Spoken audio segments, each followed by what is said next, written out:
agenda of the banking elite is nothing less than total global domination. At first, I resisted the idea, but I was committed to finding out what was keeping us from thriving, no matter where it might lead. One night I woke up at 3 a.m. with the burning question: if this small group wanted to dominate the entire world, what would they need to control to accomplish it? I jumped out of bed and started making a list. First and foremost, they'd have to control money, and they do. Controlling money allows them to run everything else. They need to control energy, and they do. They already control big agriculture and world trade. They're buying up water supplies worldwide.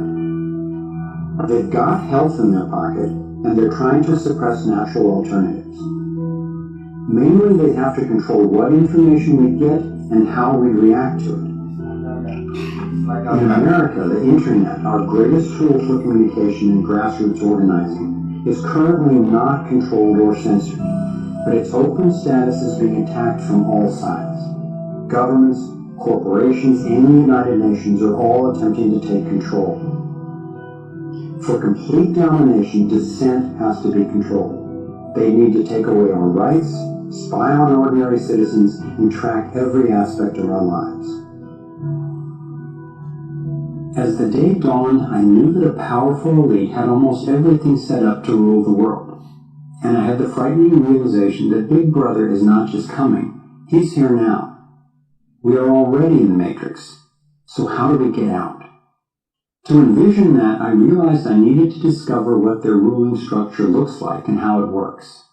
A relatively small group of families, especially the Rothschilds, Rockefellers, Morgans, and Carnegies, along with the Harrimans, the Schiffs, and the Warburgs, have been leading the controlling elite in the West for generations. I'm not implying that every individual in these families is aware of or active in the global domination agenda.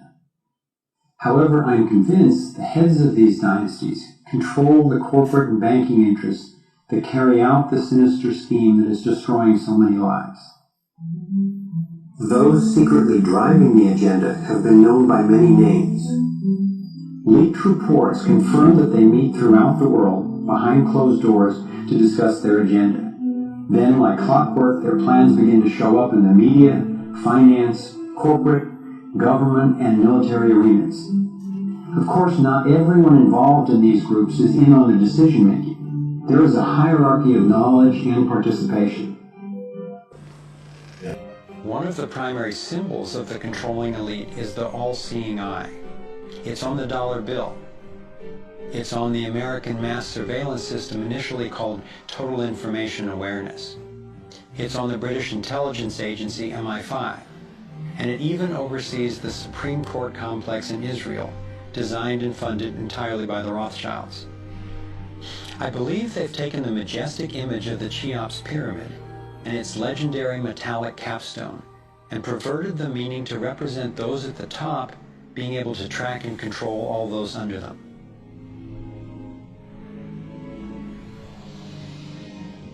One of the painful ways this information has been used is by people who want to promote anti-Semitism.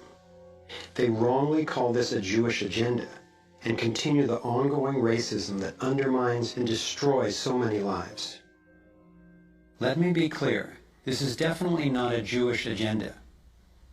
It's been documented that central bankers even funded both sides of World War II, as well as some of the corporations associated with Hitler's atrocities against the Jews. Since these people have more money than their families would need for generations, and since they have the power to create money, I don't believe wealth is their end goal. After you have all the material things that you could possibly want in life, what is left to excite you?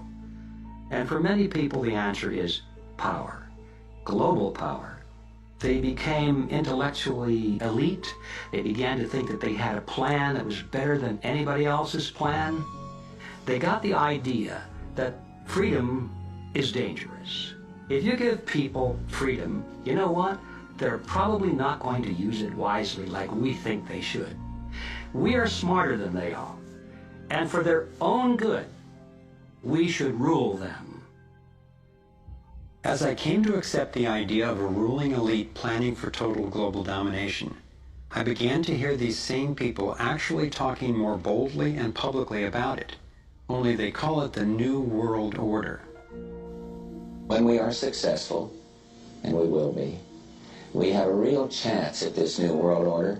It is a new world order with significantly different and radically new challenges. A new world order can be created. It's a great opportunity.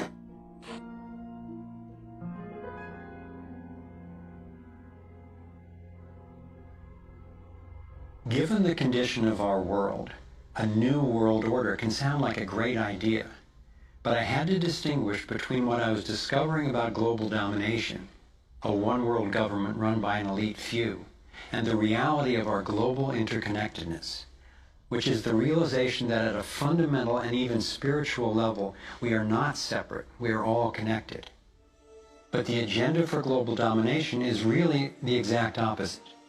It's a divide and conquer strategy to keep us all pitted against each other, thinking that it's the Democrats or Republicans, the liberals or conservatives who are the problem, when both parties are ultimately serving the same plan. I believe we're heading toward a totalitarian world authority, actually a military dictatorship, run by a tiny elite who have all the power and make all the rules. If they succeed, there'll be nowhere to run, nowhere to hide. Think about it.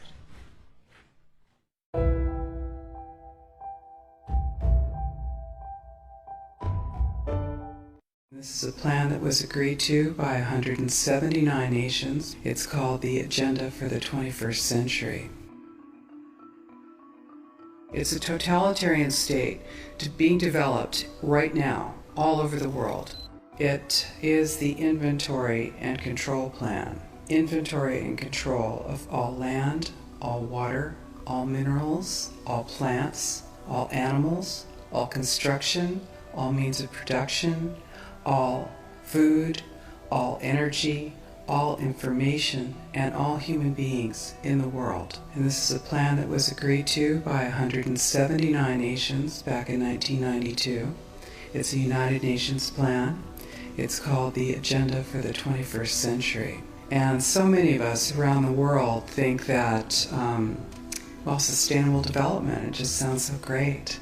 Isn't it about recycling and creative reuse and creating energy and food resources for everyone? And the answer is no, it really is not. It's about moving populations into city centers, concentrated city centers, and clearing them out of the rural areas. All systems have to be brought into harmony in order to control them all. Because when systems don't meet, when they're out of balance or not in sync with one another, they can't be controlled centrally. And the goal of Agenda 21 is one world government and total control from a central unit. Every nation that signed on to Agenda 21 has its local Agenda 21 plan. And people in the United States are completely unaware of this. If I go out and talk about this, the United States press will attack me and calls me, which is totally ridiculous. It is but it's not a theory, it's a fact.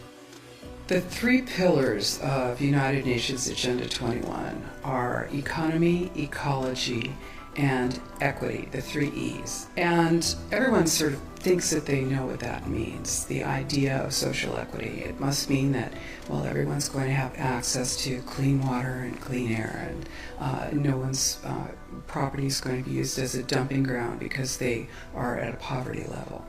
But really what social equity is about impoverishing huge portions of the population and bringing down the developed nations.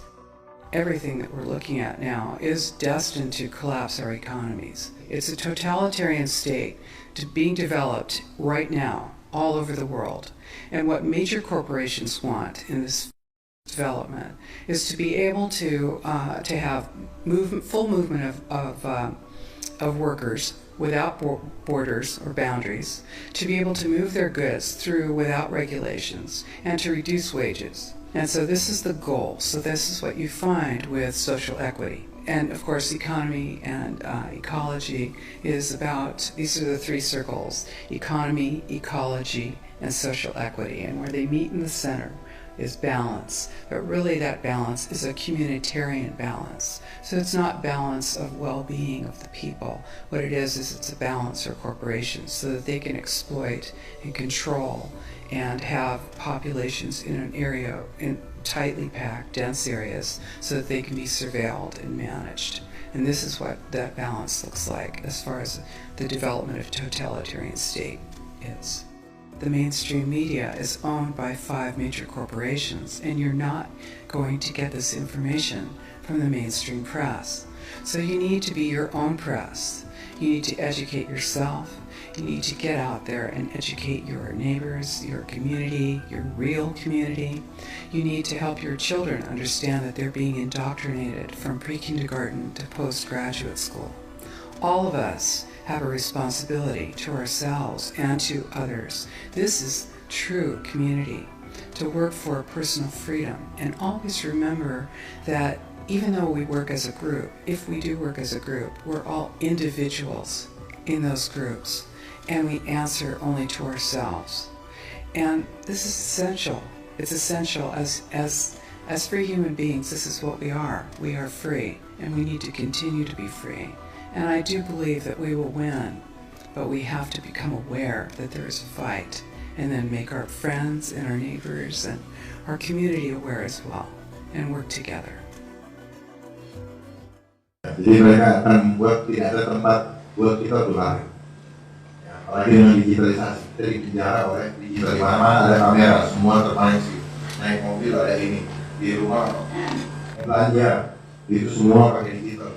Belanja online, mereka juga tahu apa yang kita inginkan. Mereka tahu dengan siapa kita berhubung. Pokoknya total sampai nanti itu kegiatan fisik kita, belum lagi jiwa kita. Jadi bangsa ini hanya dihancurkan dengan digital. Banyak anak-anak sekarang main ini terus udah lihat ini, dia udah mikirin apa segala macam. Dia cari uang di situ, dia bikin konten lama-lama, akhirnya badan sakit mati. Karena dia hancur kalau generasi muda hanya tidak paham. Tapi saya tidak menyalahkan generasi muda. Justru yang membuat regulasi itu yang harus dipertanggungjawabkan. Ya. Kalau usah lagi ada online.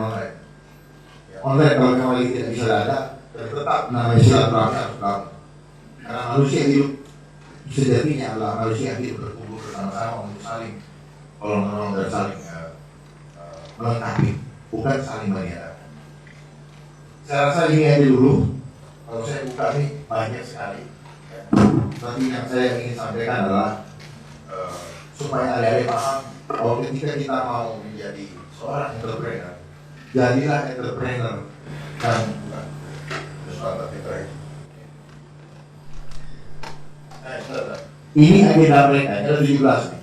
Dia mengatakan bahwa good health and well-being. Ini tujuannya ini.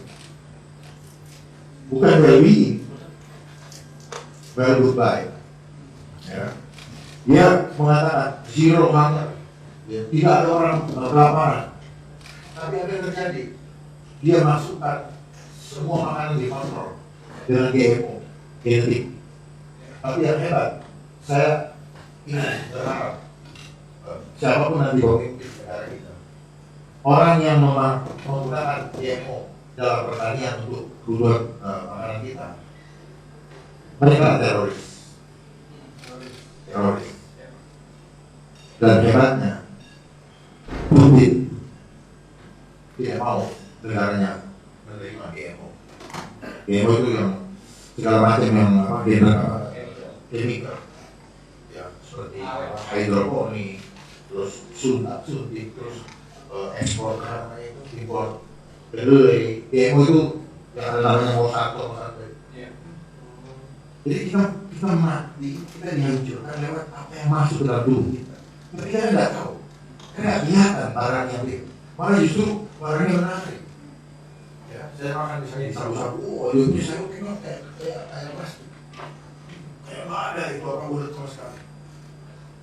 Kenapa? Udah nggak mau karena itu tidak. Kenapa? Kita punya sense. Kita punya sense internet udah nggak peka. Kita cuma kalah di mata. Selalu mata kita kalah. Kita lihat bagus, orang selalu bikin kayak gini. Ini belum bicara image. Semua bicara image. Ya, image. Nih, ini juga punya image. Ya. Bisa ini Pak dia punya. Selalu nih kontrol the sea. Ya. Life below water. Padahal dia mau rampok semua. Ya. Jadi partnership for the goals. Tujuannya apa? Global tirade. Ini tujuan itu ya, dibaliknya, balik batunya dan sebagainya. Oh ini apa namanya, hak asasi manusia. Tujuannya apa? Menerima orang-orang yang berbeda, mempunyai hak yang sama. Dia melanggar kodrat tirade. Yang luar biasa. Human right. Makanya dia nggak suka freedom. Dia maunya begitu. Padahal kita punya free will dari Tuhan. Dia mau makan itu. Nah, dia bangun lagi komunis, liberal sama aja. Dia juga liberal dia, komunis dia juga yang bikin. Kita ayo paham ini lah. Ya padahal dia nggak paham. Ya, pahamnya ini, pahamnya itu, isu-isu itu. Karena kita sendiri nggak paham. Jadi apa solusi terbaik sebagai seorang entrepreneur? Ini saya bacakan yang saya dapatkan dari kontemplasi saya. Seseorang entrepreneur Nusantara, makhluk sua mandiri antar menuju pra sampai. Jadi orang yang fitrah, orang siap. Jadi pertanggungjawaban hidup kita itu mandiri kepada Tuhan. Jadi hubungan dengan Tuhan adalah hubungan private, pribadi, bukan hubungan bareng-bareng. Tanggung jawabnya bareng-bareng. Cuman kalau berdosa, buat dosa kita diajak bareng-bareng. Tapi ternyata suami aja nggak bisa bertanggung jawab terhadap dosa istrinya, nggak bisa. Ayah nggak bisa terhadap itunya. Itu mandiri.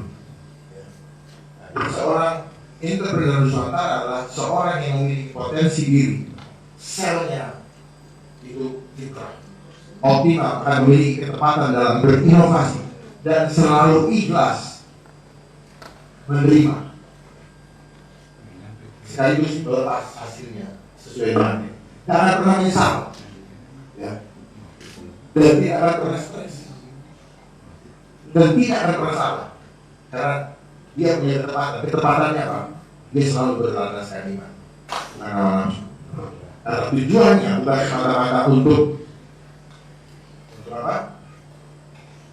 Untuk mendapatkan kesuksesan pribadi seperti yang selama ini kita lihat, supaya dia disubdividan, supaya dia yang puja-puja. Yang kita puja-puja hanya Allah SWT. Tetapi untuk kesuksesan sejati dengan mengutamakan keharmonisan alam yang dirusak alam dan sesama manusia menjadi seindah berjalannya. Coba tanya satu yang terusan supaya tahu yang maksud saya alam, supaya paham. Bahkan data-data yang dibuat juga itu menggunakan indikator hal-hal. Mereka menggunakan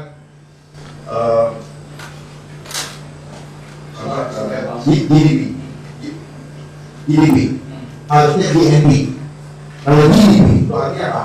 Harta yang diambil oleh perusahaan asing itu yang mereka datai. Oh memang itu harusnya DNB, gross national. Makanya oh Indonesia masuk iya betul yang error yang dibawa keluar. Buat siapa? Buat kalian. Jadi sekali lagi alam dan sesama manusia menjadi seindah berjalan. Kita harus manfaatkan kita harus wakafkan hidup kita untuk keharmonisan alam dan sesama manusia menjadi seindah berjalan. Jadi kita harus keberadaan saya harus membuat bapak ibu indah. Bukan buat saya. Saya harus sudah merasa saya dipakai untuk mengindahkan. Tapi bukan menindas bapak ibu. Mengindahkan, indahkan. Diinikan. Bukan dihancurkan. Bukan ditindas. Carilah pemimpinnya mengindahkan sesama manusia supaya wujud rencana Allah dalam diri kita. Hasilan suatu bisnis bukan soal apa, tapi siapa. Yang berikutnya, jadilah tingkat agar kamu dapat melihat terang di balik batu dari setiap peristiwa yang terjadi di hadapan. Setelah saya mengerti dengan semua konsep mereka dan rencana mereka, ternyata ada ulang di balik batu. Dia berbicara A, tetapi yang sebenarnya justru bagus kalau B. Kalau A, balikannya. Kebalikannya. Ya, betul ya. Mau bikin bahagia, justru bikin susah. Mau bikin sehat, justru kan sebalik. Jadi mau bikin istirahat. Terima kasih. Wabillahi taufiq wal hidayah. Assalamualaikum warahmatullahi wabarakatuh.